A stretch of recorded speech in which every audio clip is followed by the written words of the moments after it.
I am Blossom Benedict. You know Jen because you're a patron of her, or you wouldn't be watching this. I actually went to college with Jen and then stopped following her career, lost track of it for many years, and then stumbled on her patron account recently and got hooked on this musical that she's writing. We were actually in a musical theater program together many, many moons ago. So I have been tracking this show for the last year as these songs come out, like many of you probably have. And I feel like I keep hearing little hints of like how the process is going in different posts and interviews, and I have so many questions. So I'm just grateful, Jen, that we're doing this hangout, and I have so many things I want to know about this show. Cool. I'm ready. So for people who haven't been maybe patrons for the year or who haven't tracked the whole process, do you want to give just a quick, this musical, it's about a woman, Civil War. You want to do the brief synopsis for us? Sure. The musical is based on a real life woman named Sarah Rosetta Wakeman, who when she was 19, posed as a male and joined the Union Army and fought in the Civil War. She had an alias.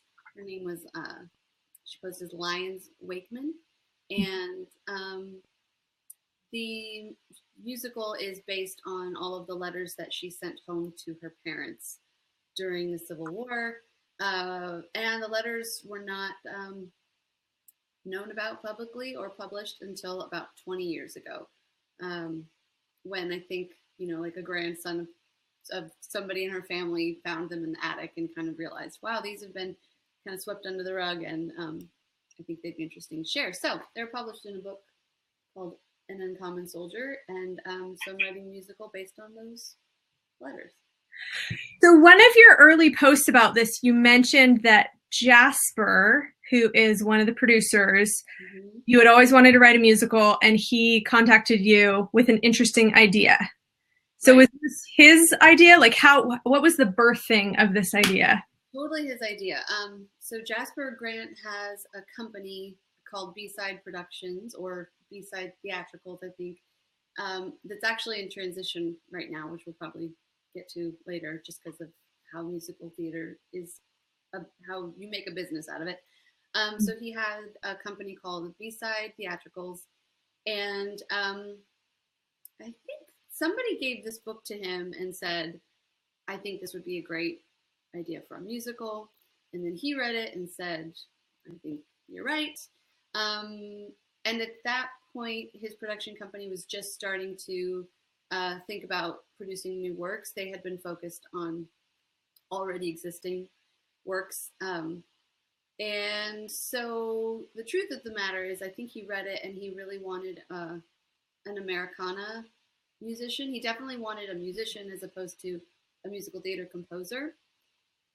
Truth be told, I think Brandi Carlile was their first choice. Because I remember him getting in contact with me and saying, do you know how to contact Brandi Carlile? And I was like, no, I don't. And then a little later, they were like, well, do you want to give this a go? If you can't contact her for us, could you write the musical for us instead? Yeah, but it wasn't official. I mean, basically what happened is that at the time I was living in Mexico, and Jasper came down and we did a 3-day work session where we both read the book ahead of time. We talked about how we could see it in a musical format, what sort of genre of music, which we were both hearing very Americana, a modern sound, but an ode to that era as well, with, banjos and things like that. So for 3 days, we plotted out, we did an outline, we did characters, we did what are the parts that we think kind of sing, where could there be songs, and we did this basic outline, and then I had 1 month to write a song and submit it to him and the company to see if I would get the job. So I wrote a song called Time to Go and submitted it, and I got the job. So from that point on, I had a year to write 10 more songs. Oh, that's so wild. So you've actually been hired to write a musical.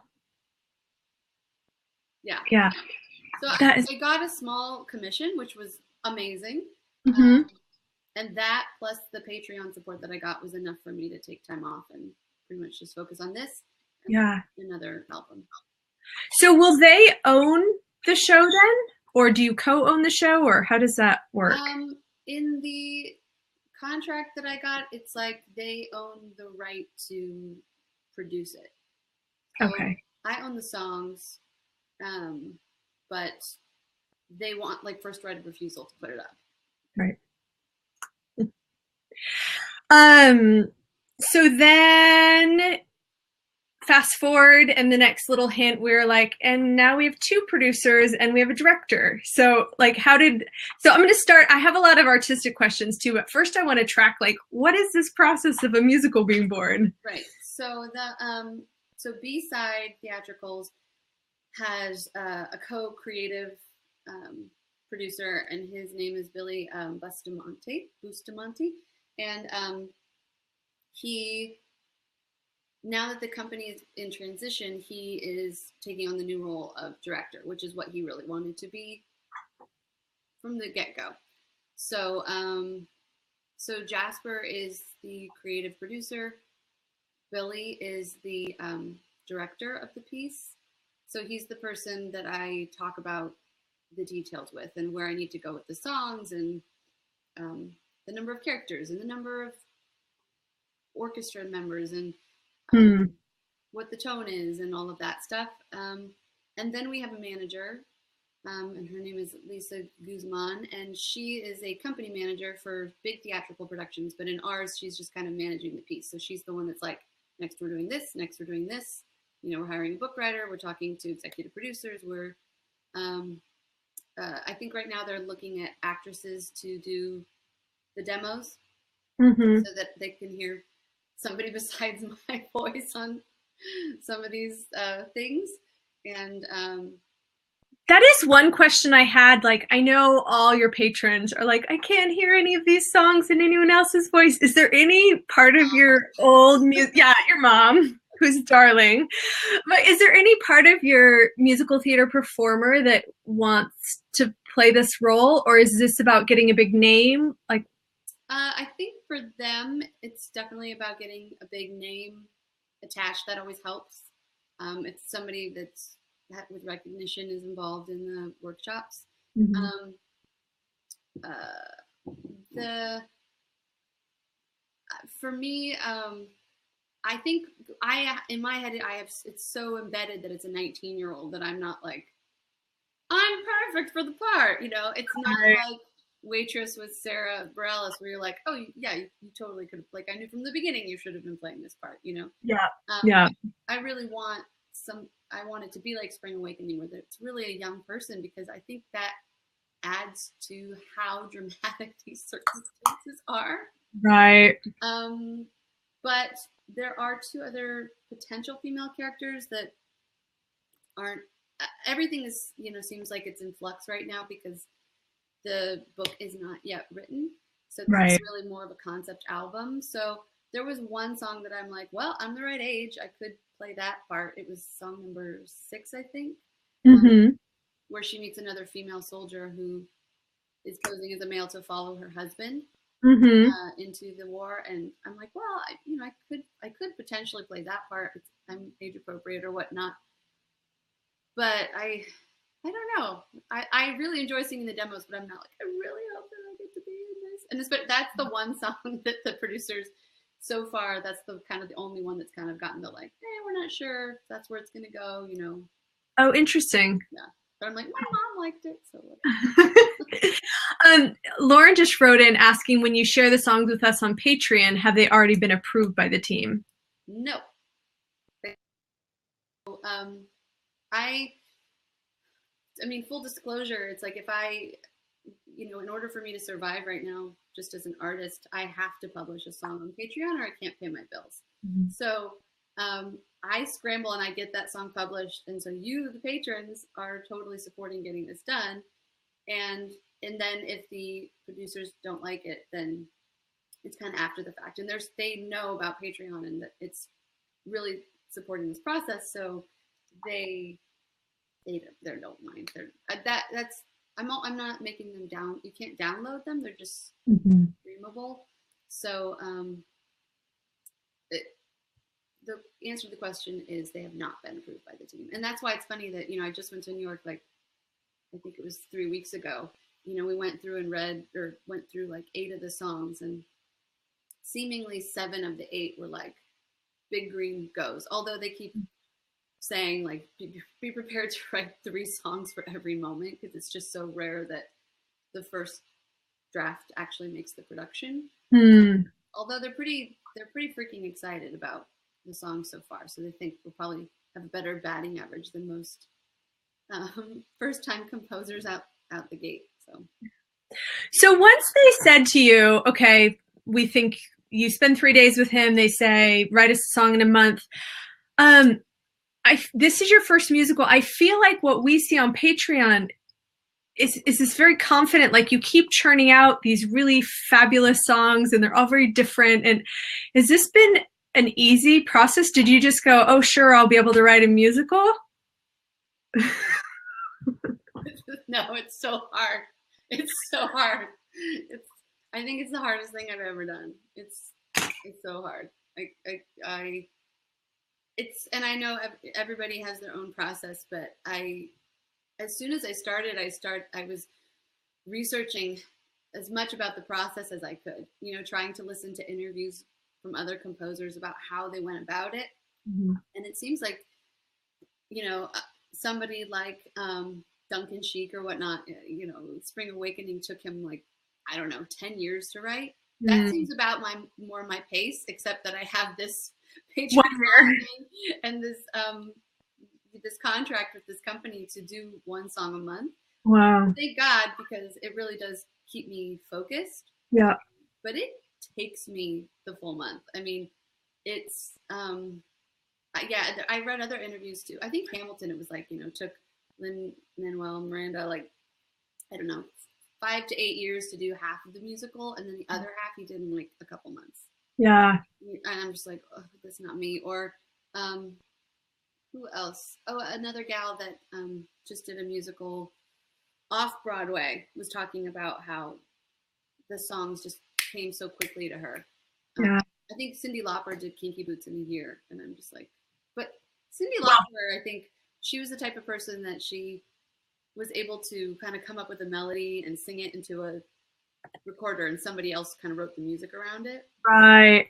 Which the producers have said to me, you are turning in these demos that are so crazy over the top with arrangements. They're like, you could just turn in you and a guitar and a voice. That's what most people do. But that's just not how it works in my brain. Like I hear all of the orchestrations and it kind of helps me get. So are you playing the instruments as well? Yes. Okay. If anybody has not been following this, I need to play a sample of this because they are crazy. I feel like they're like studio produced, many, many harmonies. And at one point I was like, oh, I wonder why she sings all the parts. And it's because like you're the person in your bedroom doing all this, right?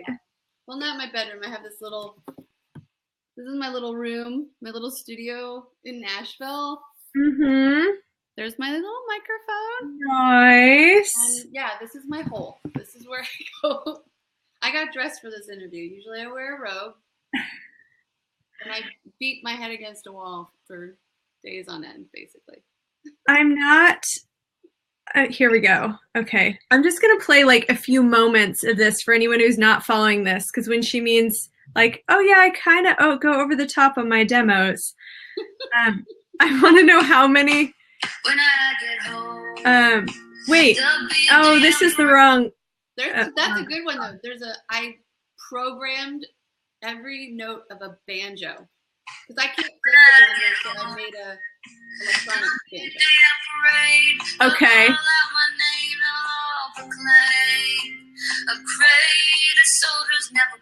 Got to kick in. There's no boy a man among men. So are you playing this on the piano? I could have played it on the piano, but it's really interesting. So I'm not very good on the piano. Like I can hear the chords and I can hear all the chords stacked in my head. So what I'll do is I'll like sing the chord I want. Like I'll be like do do do do or whatever sort of arpeggio, and then I can program those notes into a grid and place them where I want them, and then the computer reads them. Oh my gosh. So if you look at, I almost want to show a screenshot. Like if you look at this particular track that you're playing, it'll have like, that one probably has like 12 tracks. Uh-huh. Vocal 1, vocal 2, vocal 3, probably vocal 4, guitar, bass. That one probably has 2 different drum tracks and a banjo track, and there's probably a keyboard track. But then if you open up just the banjo track, it'll have this huge grid and it'll show you every single note that you're hearing and where. So you just hear all this in your head? Yeah, it's the craziest thing. I didn't really realize it until this last track that I posted on number 9. It's piano. And instead of me playing the piano like this, I would sit at this grid and I'd hear the next chord, even if it was like a minor, and I'd go, and then I'd like plot, and I'm like, yep, that's it. And then on to the next one and go, and then I'd put that one into the grid. I was like, oh my gosh. It's very weird. But that's great, because then the fact that I don't have a mastery of all these instruments, as long as I can hear them in my head, I can program them in the computer. It's weird. Huh. Yeah. I'm going to play one more clip because this is you singing like 22-part harmony. Oh, I had turned it down.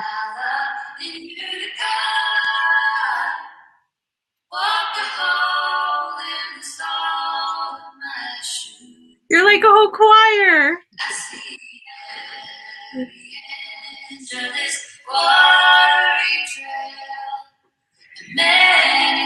So how many vocal tracks are on some of these songs? Well, that one that you just played, that one had a lot, because there were some pretty jazzy chords there towards the end with the vocals. I think some of them probably have about 10. That is so wild. And then you put like all this reverb on them, and yeah, make these big choirs and gospel choirs, and but it's really interesting. It's like what you're talking about, how long it takes me and what these arrangements are. It's like sometimes I will hear, I'm trying to see if I can find one of the, oops, that didn't work. For instance, the last song that I just published, so first I have an outline that I had originally gone through with Jasper, and then have since gone through with Billy, so that they kind of have a map of where I'm planning to go with these songs. Mm-hmm. So it says, scene 1, and then maybe this song idea, scene 2, this song idea, scene 3. And so I had known from the beginning, I think it was scene 4, battlefield, contemplating death. Mm-hmm. And the process is really weird when you, especially if you have just like this, and you know a little bit about where they were and what the battle was, but there's no letter from her detailing that night. Right. So then it becomes just this whole imagination, put yourself in that scenario sort of a thing, and then trying to figure out the singer-songwriter in me is like, okay, what's the hook? What's the thesis of the whole song?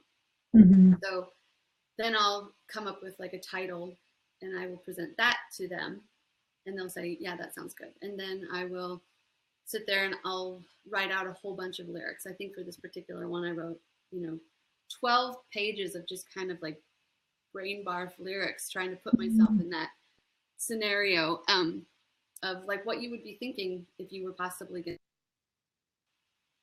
facing your death. And then the director will go through and he'll kind of highlight what he resonates with him. Talk to me about, are we advancing the plot? Are we describing the character's feelings? Just kind of an analysis of what I've written so far. And in that case, I came up with the title, If Tomorrow Never Comes. And that was all the contemplations were, if tomorrow doesn't come, well, I want this person to know that I feel this way. And I want this person to know I feel this way. And I'm forgiven for these things. And I wrote a chorus. And then that sat with me for a year. And then I, was adding kind of the orchestrations on top of that. And once I had that, I kind of thought, well, how do I want to set the mood for this scene? So then I kind of went to the beginning of the song and went, I want to do this kind of, what's that George Clooney movie with the Brother or Art Thou? I want to kind of give that tone, but I want it to be really dark. And so then I came up with another section, and that's that intro, which is kind of the opposite of that Canal song that you were just playing. The same structure, although the Canal song starts major and ends in a minor, and then the last song, which is called If Tomorrow Never Comes, starts minor and ends major, and just kind of sets up a tone. And then at that point I was like, great, so now I have to sandwich the intro and the chorus together with a verse. It's all simple. So are you writing these in whatever order they can come out of your mind and body, and are you trying to attack them in any order? Or are we just getting like, I can finally finish this song, so here's number 7? Yeah, it's weird. I mean, at first,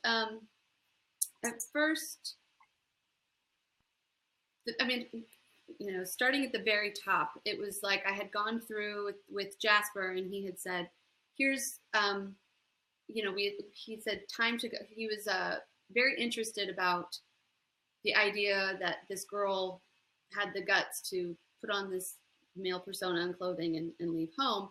And he kind of said, for you to kind of like audition for this job, write us a, what did he say? I want a wizard, the wizard and I, or is that what, yeah, from Wicked.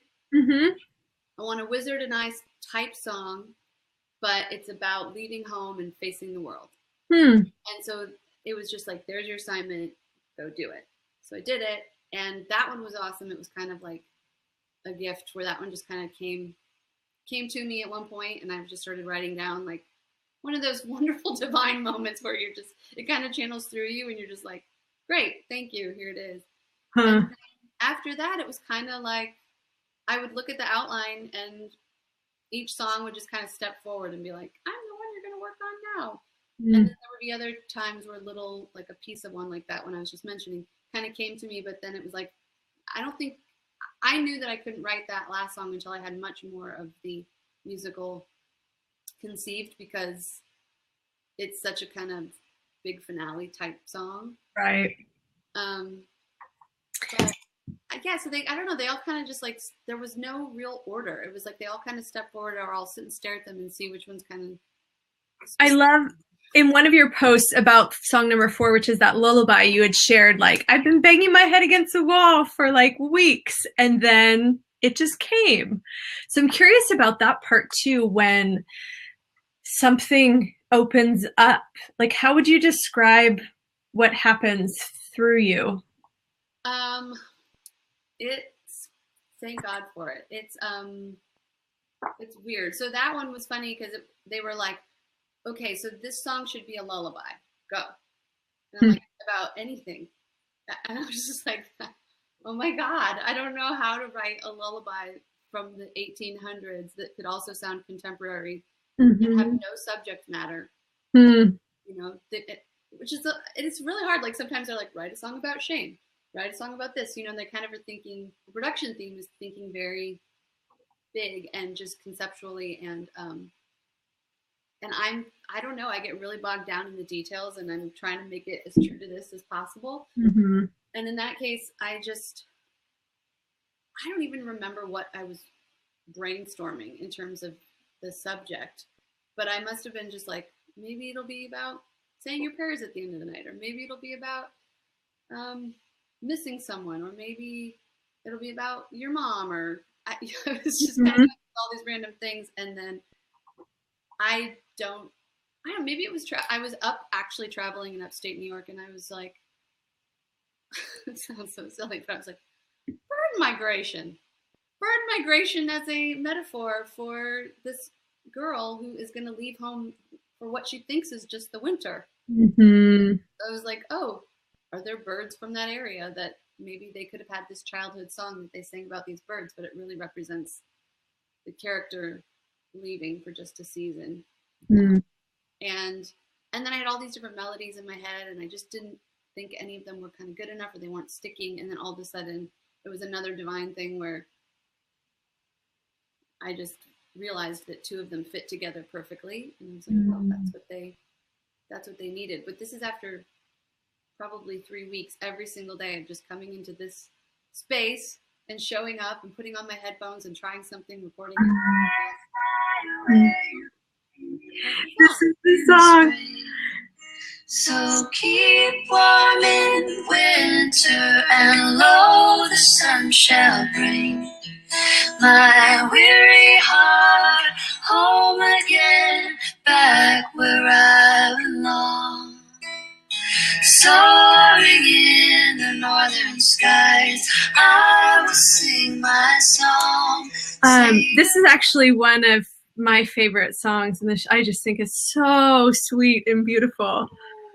And you know what's so interesting to me about it? I can't tell what the melody and the harmony is when I hear that song. Like, I feel like it's two melodies just interwoven.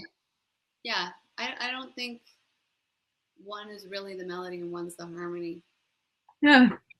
I don't think I've had that experience with a song I can remember. Where I'm like, yeah, that's one of my favorites too. Where when I finally got it, when it finally like came to me, I was like, this is it. Yes, it's so nice when that happens. Whereas other songs that I've published, I'm like, I wonder how this will be received. Like this one, I just kind of felt like, I don't know, I just felt really happy with it. Are there songs that feel like you've been able to really draw on your own experience more than others, where you go, this is kind of personal or vulnerable, or a stage you've been through as Jenn? Mm-hmm. For sure. I think that, well, I mean, there's a few things, like the first one, Time to Go. I think it wasn't really hard to it was pretty easy to put myself in that place of like wanting to leave home and pursue your dreams. And so that one didn't have to be super historically specific to Rosetta. It was more important to make it relatable. And so making it relatable to me was the easiest way to write it. Yeah. There are a few parts in there that I threw in that are specific to Rosetta, but I also wanted it to be relatable to anyone who feels like they want to like leave home and pursue big things. And I've had that experience too. And then that is such a like that type where you go, we need the song to fill the slot. It reminds me of like that song in Mulan where she's like, I'm gonna go out, and you know, it's like that dun dun dun moment. Yep. Totally that moment. And then there's another one that's called Love Beyond Reason. And I think that one's just about, it's really about how like love makes you do crazy things sometimes, but you kind of accept that because you love the person so much. And that was something I could relate to. And then there was also one called Sometimes, that was 2 songs ago that I just published, that I almost felt like I could put that on my own singer-songwriter album. Because I could take it so much out of the context of the musical. I'm trying to pull that one up. Is that the 6th one? That's number 8.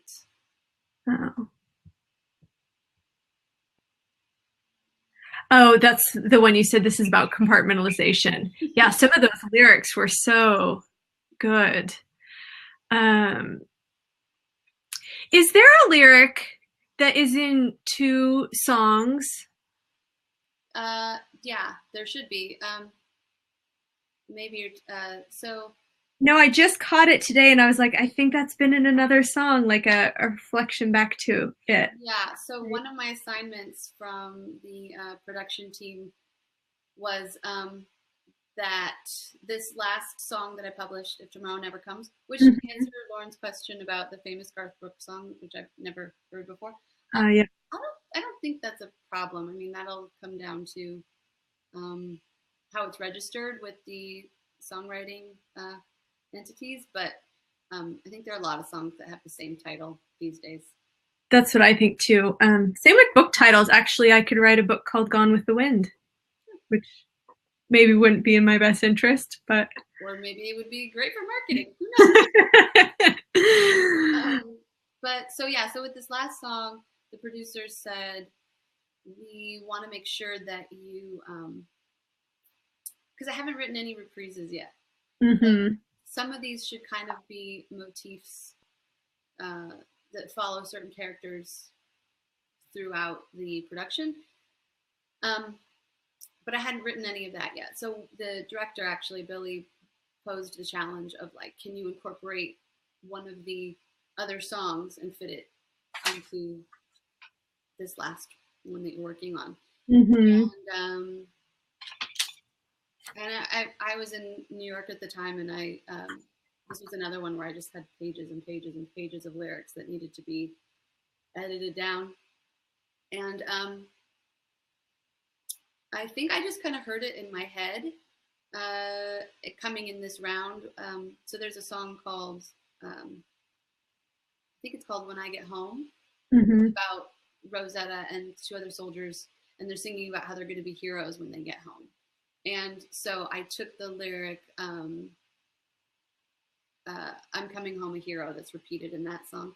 Mm-hmm. And I stuck it in the finale song so that there was kind of this juxtaposition of I'm coming home a hero and who will they bury? Like these, thoughts of like these visions of how you're going to be received when you get home, and then being in this reality of like, I might not make it home.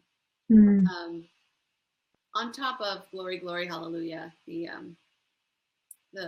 what is it, Battle Hymn of the Republic. Mm-hmm.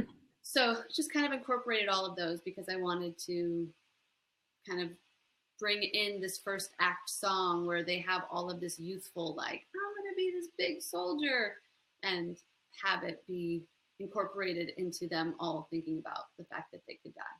Mm-hmm. So yes, I think that might be what you're referring to. I think so. Also, because memories can bend and it's easy to pretend all the words are true. Is that in more than one song? Maybe it's just a theme. No, but I like that lyric too, so I'm glad you like that one. I love that lyric. I love some of the lyrics in your Rewrite History song too. And the song ends with, I'm no revolutionary until we rewrite history. And I just think, I don't know why that made me want to cry for some reason, but just like that we don't set out to become the stories that get told of us. No, and totally. And I like the concept. That was another one where, actually, I would say uniquely, that's one where the producers kind of said, can you do this? And I kind of pivoted in my own way. And I said, I think I want to write a song where Rosetta's maybe this omniscient ghost that comes back to us and kind of acknowledges the fact that because women have been so marginalized throughout history, we are so frequently omitted from written history. Mm-hmm. And so even if a woman has existed in this revolutionary sort of role or influential way, that story is very possibly not been shared ever. Mm-hmm. So that was kind of where that song went, because I thought what she has done, the fact that all these women did really fight in the Civil War, and we don't know, and we won't know until we start sharing these stories and like injecting women back into that, written part of history. Yeah. And obviously, like, Rosetta was not intentional. I think there were other people that may have been intentional, but or had more of an idea of what they were doing, but I don't think that she did. But that doesn't mean she, even though the intention wasn't there, clearly I think somebody could see this story and be affected by it and be inspired, and or see themselves in it, or all the other ways that you can positively influence next generations. So what happens now? So they said write 10 songs. You have written 9 songs.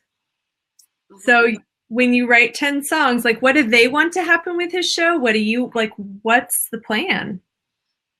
Well, one more to go for me, but I think because they are already really set on about 8 of the 9, they now will decide which. I think they're going to choose their 3 favorites, which is interesting because the other team of 3, they all have 3 different favorites. So I'm not sure what they're going to do.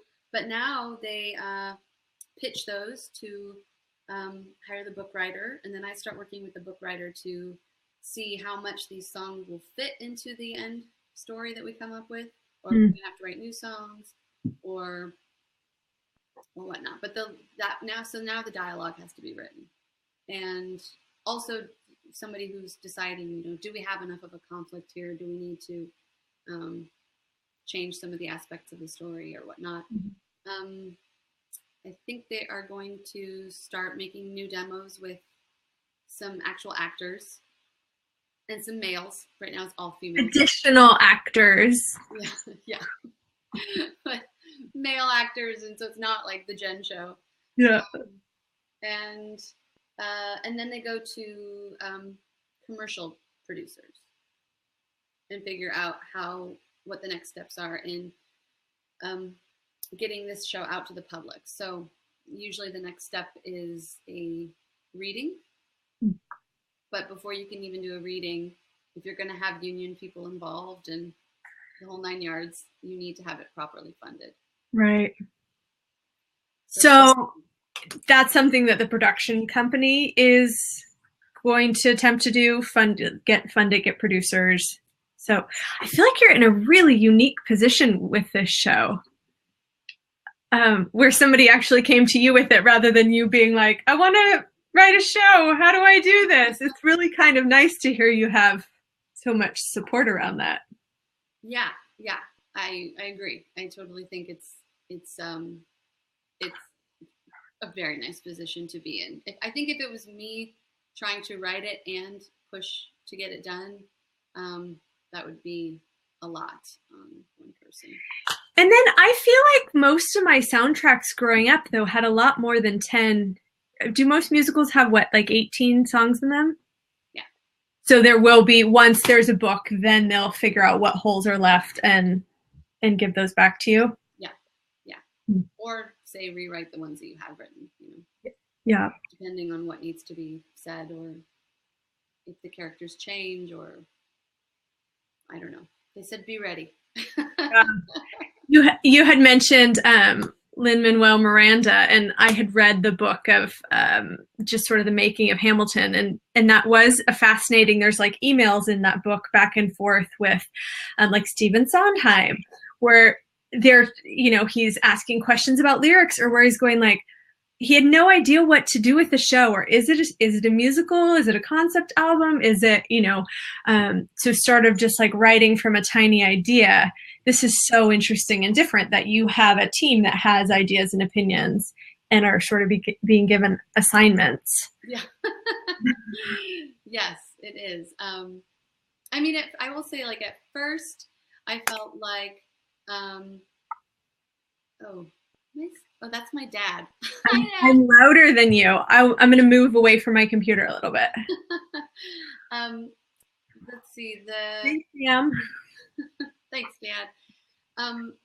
At first, it was mostly Jasper, and he was kind of like, here, write the songs. And so I was writing them and turning them in, and I think he was getting really excited. And so then the rest of the team got pulled in, and then we started having meetings. And I think as I was writing the songs, they were kind of like starting to see, that's great. Now we need to make sure we cover this, and that we cover this and cover this. So that's kind of where the whole, like, let's try one that has a bit of a hint of a reprise in it. Or there was one song that I was set on doing a ballad, and they were like, we really need an up tempo from you. And I was like, change gears on that one. So now it's, more of there's a lot of feedback, and there's things that once these 10 are done, I'll even go back in and just improve on these 10 based on their feedback. Yeah. So. Well, if anyone has any questions you guys want to ask before we wrap this up, please type them in, because if you have been like me, a patron over time and looking at these posts, I know I've had a lot of them. Lyrics you want to know about, or anything about her creative process, feel free. Now is the time. I do want to ask, I'm curious if this is giving you the bug to write more musicals. I did just catch something in an old post where you mentioned, like, off the cuff, you're like, oh yeah, I wrote 2 songs for a musical about The Notebook if anyone wants to hear them. And then you never shared them with us. So do you have a bit of a musical writing bug right now? Like, is this something you think you would do more of? Totally. It's funny because I did say, I'm like, if anybody wants to hear them, and then no one said anything. So I'm like, oh, no, about them. I don't think I was a patron then, so it was an old post, and I was like, wait, I want to hear your Notebook songs. Well, I will totally share them. I always knew that I was going to write musicals. I just didn't think it would be this soon. I've been so focused on my mainstream music career, but I think that the timing was just right when Jasper came and said, hey, you want to give this a shot? And then he also, when he presented it, he said, I think you should apply for this female grant. And in order to apply for the grant, you had to have 2 productions in the works. And it turns out that you can't submit a work that you don't have the rights to. So I don't have the rights to The Notebook. So it turned out that I couldn't do that. But I had already written the 2 songs for it, and I really enjoyed that. So I definitely, I think it's just a different part of my brain, and I really, really enjoy it. So yes, I definitely think I'll keep writing musicals. And if I do finish this one, I think finishing The Notebook, even though I don't have the rights, would be really fun, because I think that should be a musical. And they did try to make a musical out of it with Sparks, right? Nicholas Sparks, is he the author? But it didn't fly. So I'm like, well, I'll give it a second attempt. Well, I mean, if you wrote something, could you theoretically then write and ask for the rights and be like, hey, I happen to have this written? Yeah. Lauren's asking, I take it Jasper has the rights to the book then? He doesn't, no, because it just has, we're just basing it on the letters. So I guess because the letters, it's interesting. So I'm using this as a guide, and I'm using the letters as a guide. But when it comes down to it, it will probably be based on her story, but not actually have her story. So in that case, I don't think we need the rights. We'll have to probably change names or things, but that also gives us, like right now, the way that I have it plotted out is that Rosetta is the single character, and then there are 2 other females that were part of, that are historically, there's information about them, but they didn't interact with Rosetta, but I'm having them interact kind of the way that the movie Hidden Figures is. 3 women, and they didn't actually interact, but that movie had their timelines condensed to make them friends. So what I'm trying to say is I'm taking some liberties, even though I'm trying to make things historical. So it will be kind of a unique, somewhat fictionalized, but hopefully still accurate. Can you do that? Can you be fictionalized but accurate? Portrayal of something historical fiction, kind of. So if you could cast anyone as Rosetta, do you have a person, or are you thinking like it'd be really cool if it was like young, unknown? Do you see like a, oh my gosh? Yeah, I don't have a person. The company does. They have like a list of women that I've gone and I've checked out their YouTubes and all these women with great voices. Um, my big hope is that um, I want someone who is maybe a musician before a musical theater actor, because I want to make sure they're not. I would love someone that is kind of singing with a more raw sort of a voice, Mm-hmm. um, and to make it just a little, maybe a little more relatable, I guess. Um, I mean, one of the things that I haven't really accomplished is I wanted to write songs that weren't totally the musical theater genre, but I have a really hard time doing that because I just want to give them a big belty dramatic note at the end or whatever. But so I want people that maybe aren't fans of musical theater to enjoy this musical too, if you just kind of took it out of context. So I kind of want these voices that you could maybe hear on the radio, but then, oh yeah, also on stage, you know?